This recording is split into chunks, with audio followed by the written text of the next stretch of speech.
Conference میں صحافیوں سے ملاقات کے دوران میڈیا سے گفتگو کرتے ہوئے کہا کہ میں لاہور پریس کے صدر شہباز میاں کا شکر گزار ہوں جنہوں نے مجھے لاہور پریس میں آنے کی خصوصی دعوت دی۔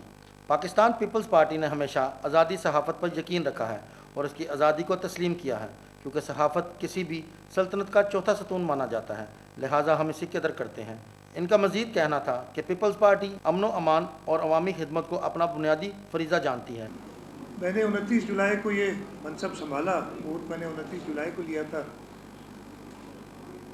پہلے تو میں شکر گزار ہوں میری پوری پارٹی، چیئرمین صاحب، کو چیئرمین صاحب، سارے سینئر لیڈران، اور اس دن میں نے خاص طور پہ اپنے پارٹی لیڈرشپ کو ریکویسٹ کی تھی کہ وہ اوتھ ٹیکنگ میں شامل ہو اور پورے پاکستان سے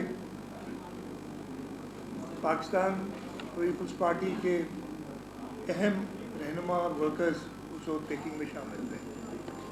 صوبہ سندھ میں حکومت نے رینجرز کے ساتھ مل کر انتشار پھیلانے والے عناصر کے خلاف عملی کارروائی کرتے ہوئے صوبہ سندھ میں امن و امان کی صورتحال کو بہتر بنایا ہے۔ میں لاہور کے صحافیوں کو دعوت دیتا ہوں کہ وہ صوبہ سندھ کا دورہ کریں اور وہاں کے ہونے والی ڈیولپمنٹ کو دیکھیں۔ کیمرہ مین عمران مغل کے ساتھ کاشف بٹ، پاک نیوز، لاہور۔